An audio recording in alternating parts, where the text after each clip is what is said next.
My dear students, சபா இந்தியில் ராஷ்டிர பாஷாவில் ஏகாங்கி அந்தேர் நகரி அந்த essay பார்க்க போகிறோம் ஸ்டூடெண்ட்ஸ் இன்னைக்கு. अंधेर नगरी एकांकी का सारांश लिखिए. अंधेर नगरी हास्यात्मक एकांकी है. हास्यम அப்படின்னா தமிழ்ல நகைச்சுவை. हास्यात्मक एकांकी அப்படின்னா இது நகைச்சுவை நாடகம். ஒரு காமெடியா எடுத்திருக்காங்க, இந்த கதையை எழுதியிருக்காங்க. இஸ்கே ஏகாங்கி கார் அப்படின்னா எழுத்தாளர். இந்த கதையின் எழுத்தாளர், இந்த நாடகத்தின் ஆசிரியர் பார்தேந்து ஹரிஷ்சந்திர. பார்தேந்து ஹரிஷ்சந்திர ஏற்கனவே நம்ம படிச்சு நிறைய எழுதியிருக்காரு. இது வந்து ஹாஸ்யம், இது வந்து காமெடி கதை எழுதியிருக்காரு. ஏகாங்கி கார் பார்தேந்து ஹரிஷ்சந்திர ஹிந்தி கே பகு முக்கி. பகுன்னா தெரியும் உங்களுக்கு, பகுத்துனா மிகவும் அர்த்தம். மிக முக்கியமான சாகித்யக்காரக, இலக்கியவாதி. இந்தி இலக்கிய உலகத்துல இவர் ஒரு முக்கியமான எழுத்தாளர், இலக்கியவாதி அப்படின்னு சொல்றாங்க.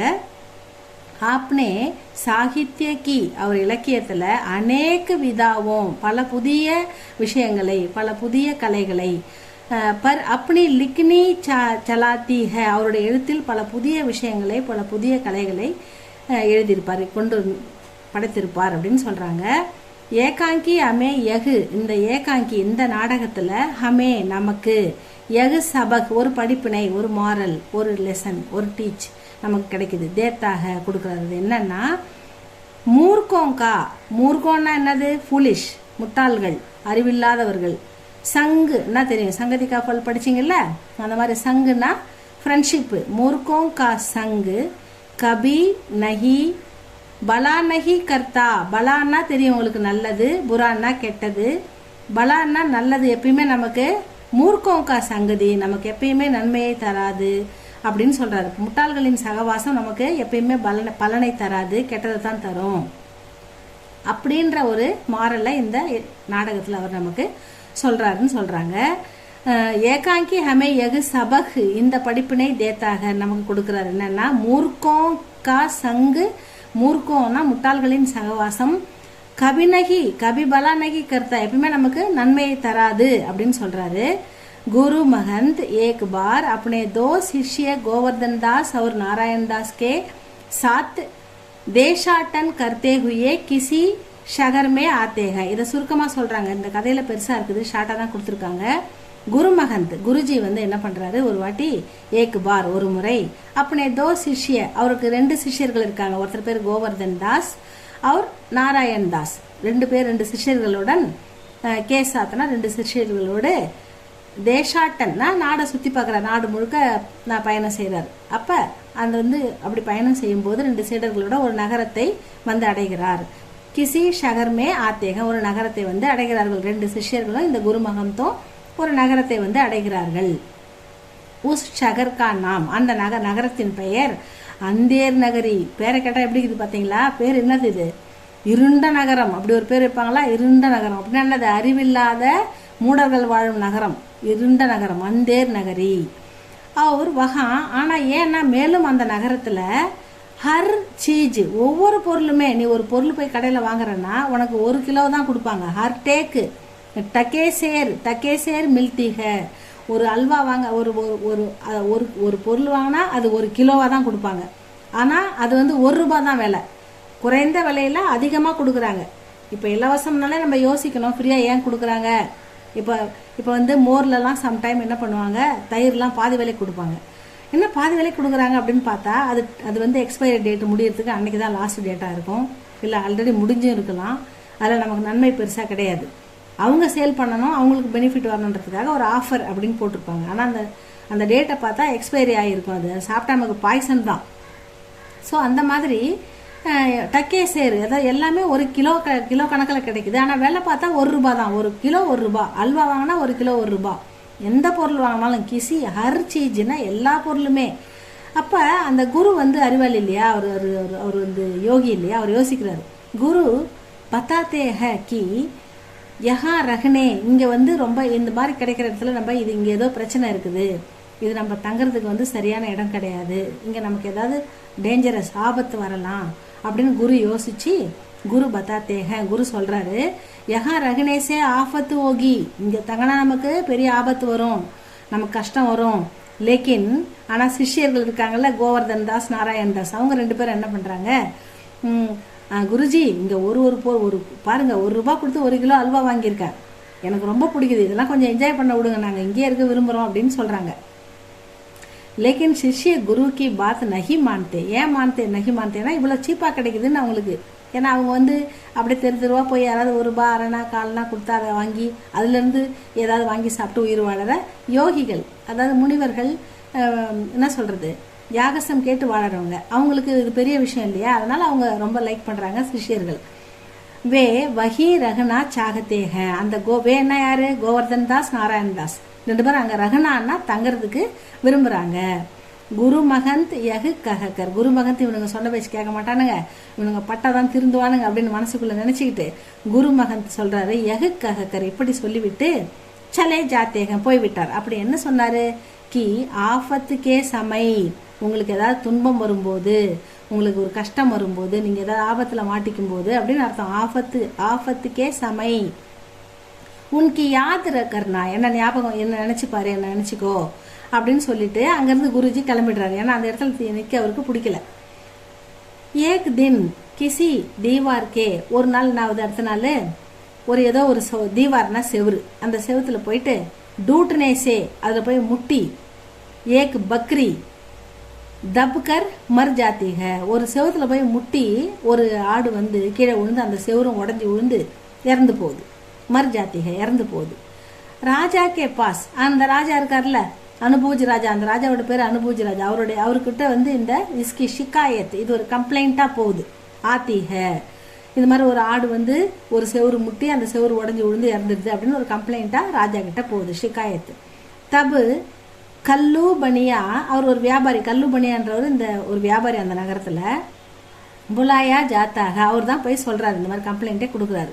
கியோங்கி ஏன்னா வகு டூட்டி தீவார் கல்லு பனியா கி தீ பனியே, கல்லு பனியே கி தீ அப்படின்னா அந்த உடைந்து போன டூட்டின்னா உடைந்த தீவார் சுவர் அந்த வியாபாரி கல்லு பனியா உடையது, அதனால அவர் போய் என் செவரு உடைச்சி ஒரு ஆட்டுக்குட்டி இருந்துட்டு என் செவரு உடைச்சி தின்றதுக்காக அவரு கம்ப்ளைண்ட் கொடுக்குறாரு. ஸோ கல்லு பனியா சொல்றாரு ககத்தாக கி யகு காரிகர்கா கசூர்க, இது காரிகர்னா கைவினைஞர், கைவினை கலைஞர் இருப்பாருங்க, அவருடைய வேலை தான் இது அப்படின்னு அவரு சொல்றாரு, கம்ப்ளைண்ட் பண்றாரு. காரிகர் என்ன சொல்றாருன்னா அந்த கைவினை கலைஞர் சூனே வாலேக்கோ, அவர் யார படி சுமத்துறாரு, சூனே வாலே, அந்த கல்ல செய்யற கைவினைஞரை இவர் சொல்றாரு. அந்த கைவினைஞர் சுண்ணாம்பு அடிக்கிறவர், சுண்ணாம்பு அடிக்கிறவர் சொல்றாரு, இவர் சுண்ணாம்பு அடிச்சவர் தான் சரியில்லை, அவரால் தான் அந்த செவரு உடஞ்சிக்கிச்சு அப்படின்னு அவர் சொல்றாரு. சூனேவாலா பிஷ்திக்கோ, சூனேவாலா அந்த சுண்ணாம்பு அடிக்கிறவர் யார் மேல பழி போடுறாரு, பிஷ்தினா என்னன்னா தண்ணி ஊத்துறவர், தண்ணி எடுத்துன்னு ஊத்துவார்ல வீடு கட்டும் போது, அவர் இவர் கொடுத்த தண்ணி தான் சரியில்லை, இவர் மேலதான் பழின்னு அவர் சொல்றாரு. பிஷ்தி என்ன பண்றாரு, கசாயிக்கோ, பிஷ்தி கசாயி கடைக்கார கசாப்பு கடைக்காரர், ஆடு வெட்டி கறி எல்லாம் போடுவார்ல, அவர் தான் கசாயி. பிஷ்தி கசாயிக்கோ, கசாயி மேல கம்ப்ளைண்ட் பண்றாரு. கசாயி கட்ரியேக்கோ, கசாயி என்ன சொல்றாரு, என் மேல எந்த தப்பு இல்லைங்க, இந்த ஆடு மேய்க்கிறவங்க மேலதான் தப்பு, கட்ரியன்னா யாரு, ஷெப்பர்ட், ஆடு மேய்ப்பவர்கள், அவங்க மேல பழி போடுறாரு. கட்ரியேக்கோ அவர் கட்ரியா என்ன பண்றாரு, கோத்வால்னா போலீஸ் கமிஷனர், காவல் ஆய்வாளர் அப்படின்னு வருது இந்த பாடத்துல. கட்ரியா கோத்வால் கோ அபராதி பத்தாத்தேக, அவர் தான் குற்றம் பண்ணிருக்காரு, அவர் மேலதான் தப்புன்னு காவல் ஆய்வாளரை அவர் சொல்றாரு. யாரு, கட்ரி ஆடு மேய்ப்பவர் சொல்றாரு. ஆக்கிர் கோத்வால் கோ தோஷினா கடைசியில முடிவில், ஆக்கிர்னா ஃபைனலி, கோத்வால் அதாவது அந்த காவல் ஆய்வாளர் தான் குற்றவாளி, தோஷினா குற்றம் செய்தவர் அப்படின்னு டகராக்கர் அப்படின்னு சொல்லி உசே ஃபாம்சினா தூக்கு தண்டனை, அவருக்கு போய் தூக்கு தண்டனைக்கு சஜான்னா தண்டனை, ஃபாம்சினா தூக்கு தண்டனை, தி ஜாத்தி அரசர் கொடுத்துடுறாரு, தூக்கு தண்டனை கொடுத்துடுறாரு.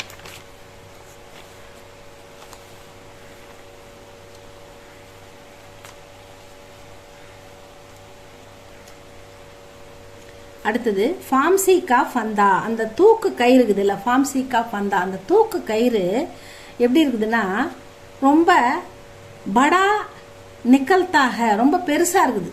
அந்த தூக்கு கயிறு எப்படி இருக்குது, ரொம்ப பெருசாக இருக்குது. அவர் கோத்துவால் அந்த காவல் ஆய்வாளர் துபலாக ரொம்ப வீக்காக இருக்கார், ஒல்லியாக இருக்கார்.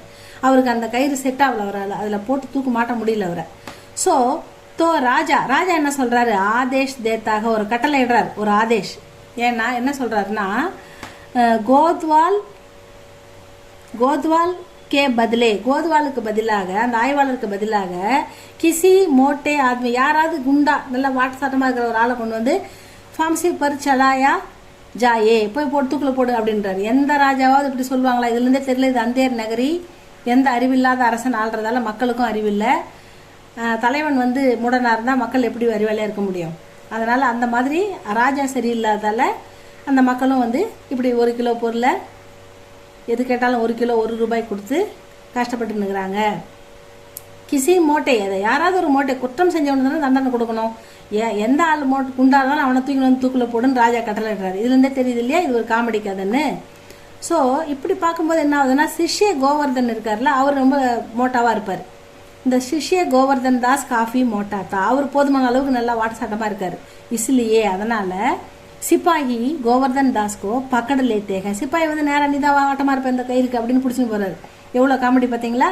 அவர் ஒன்றுமே பண்ணல, அப்பாவே ஏதோ 1 ரூபாய் கிடைக்குதுன்னு தங்க போக அவருக்கு இப்போ பெரிய தூக்கு தண்டனை கிடைச்சிடுது. ஜப்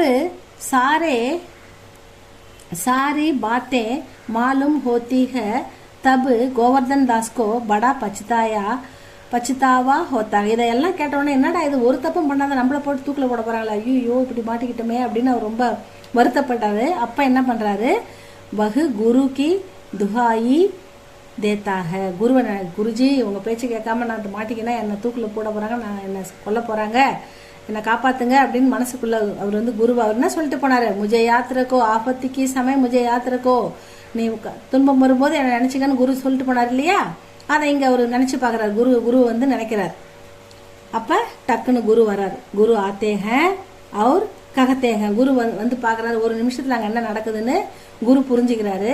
இந்த ராஜாவுக்கு அறிவில்லை, இந்த மக்களும் கொஞ்சம் அறிவில்லாமல் இருக்காங்க, இங்கேருந்து தப்பிச்சா போதும் நம்ம அப்படின்னு நினைக்கிறாரு. அதுக்கு அவர் என்ன சொல்கிறாருன்னா, ஐடியா பண்ணுறாருன்னா, அவர் குரு இல்லையா, அதனால் அவர் என்ன சொல்கிறாருன்னா, கி இஸ் சுப கடிமே, கடினா நேரம், சுபனா சுப முகூர்த்தம் நல்ல நேரம், இந்த நல்ல நேரத்தில் இஸ் சுப கடிமே இந்த நல்ல நேரத்தில் மர்னேவாலா யார் சாவறாங்களோ அவங்க சீதே ஸ்வர்க ஜாயேகா நேராக ஸ்வர்க்கத்துக்கு போயிடுவாங்க அப்படின்னு சொல்கிறாரு. ஒரு குரு சொல்கிறதால ஒரு குருஜி சொன்ன எல்லாரும் கேட்பாங்க இல்லையா, அதனால ராஜா என்ன சொல்றாரு, உடனே என்ன பண்ணுறாங்க மக்கள்லாம், எது சுன்தேஹி இதை கேட்ட உடனே ஹர் ஆத்மி ஒவ்வொருத்தரும் என்ன போடுங்க ஃபார்ம்சி பர் சடனே தயாரும் ஓத்தாக, என்ன போடுங்கன்னு நிறைய பேர் வராங்க முட்டி மோதி. அதுக்கப்புறம் லேக்கின் ராஜா கே ஹோத்தே, ராஜான்னு ஒருத்தர் இருக்கும்போது ராஜா கே ஹோத்தே ஹுயே யகு பாக்ய, ராஜா இருக்கும்போது இந்த பாக்கியம் தூசரேக்கோ கஹா மிலேகா அப்படின்னு ராஜா கேட்குறாரு. ராஜா நான் ஒருத்தர் இருக்கேன், நான் ஃபர்ஸ்ட் சொர்க்கத்துக்கு போகிறது இல்லாமல் உங்களை ஃபர்ஸ்ட் அனுப்பலாம் அப்படின்னு கேட்குறாரு. உடனே ராஜா கூது ஃபம்சி பர் சடுத்தாக, ராஜா நேராக போய் தூக்கில் மாட்டி அவரே தூங்கி மர்ஜாத்தாக இறந்துடுறாரு. எந்த அளவுக்கு அறிவில்லாத ஒரு ராஜா பற்றியா, அதனால் போய் டக்குன்னு அவரே போய் தூக்கில் ஃபார்ம்சி பர் சடுத்தா है और मर जाता है. குரு மகந்த் और சிஷ்ய, குரு மகந்த் தன்னுடைய சிஷ்யர்களை கூட்டின்னு உஸ் ஷகர்சே அந்த நகரத்திலிருந்து பாகு நிக்கல்தே ஓடி போயிடுறாங்களாம். பாகுன்னு ஓடி போயிடுறாங்களாம். அப்பா இதை விட்டா போதுண்டா, உயிரை விட்டா போதும் நமக்கு உயிரோட அப்படின்னு நினச்சி ஓடி போயிடுறாங்க. இதுதான் இந்த கதை ஸ்டூடெண்ட்ஸ். இதை நல்லா படிங்க. இது வந்து இந்த தடவை இம்பார்ட்டன்ட், அதனால தான் இதை நடத்தியிருக்கேன். படிச்சுட்டு வந்து எனக்கு மண்டே வந்து பாருங்கள், மண்டே வந்து எழுதுங்க. அந்தேர் நகரி ஏகாங்கிகா ஷாராம்ஸ் லிக்கியே உங்களுக்கு நாளைக்கு வந்து எழுதுங்க ஸ்டூடெண்ட்ஸ். படிங்க. தேங்க்யூ ஃபார் வாட்சிங்.